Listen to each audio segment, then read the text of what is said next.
பொண்ணு பார்க்கறதுக்காக மாப்பிள்ளை வீட்டு ஆட்கள் பொண்ணு வீட்டுக்கு வந்திருக்காங்க. பொண்ணு இப்பதான் வெளியே போயிட்டு அப்படியே வந்திருப்பா.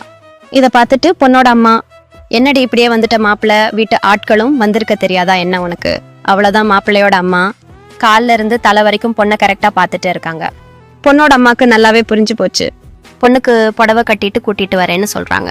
அப்படியெல்லாம் ஒன்றும் வேண்டாம், நாங்கள் தான் பொண்ணையே பார்த்தாச்சே. பையனோட அம்மா சொல்றாங்க, ப்ரோக்கர்ட்ட நாங்கள் பேசினோம்.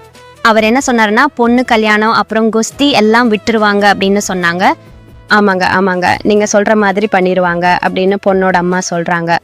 பையனோட அம்மா என்ன சொல்றாங்கன்னா, நீங்க ஒன்றும் பண்ணுங்க, அதாவது குஸ்தி மெடல் எல்லாம் வாங்குறது இப்பதான் வாங்க முடியும், கல்யாணத்துக்கு அப்புறமும் வாங்கலாம், அது உங்க இஷ்டம்.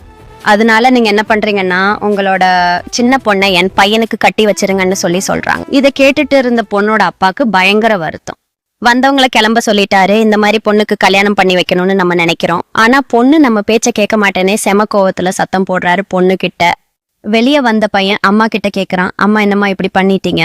டேய் எப்படிடா, அதாவது ரெஸ்லிங் கொஸ்டின் பண்றவா நாளைக்கு உன்னை போட்டு தூக்கி போட்டு மிதிச்சிட்டா என்னடா பண்ணுவ, அதுவும் கரெக்ட் தான் அப்படின்னு சொல்லிட்டு போறாங்க.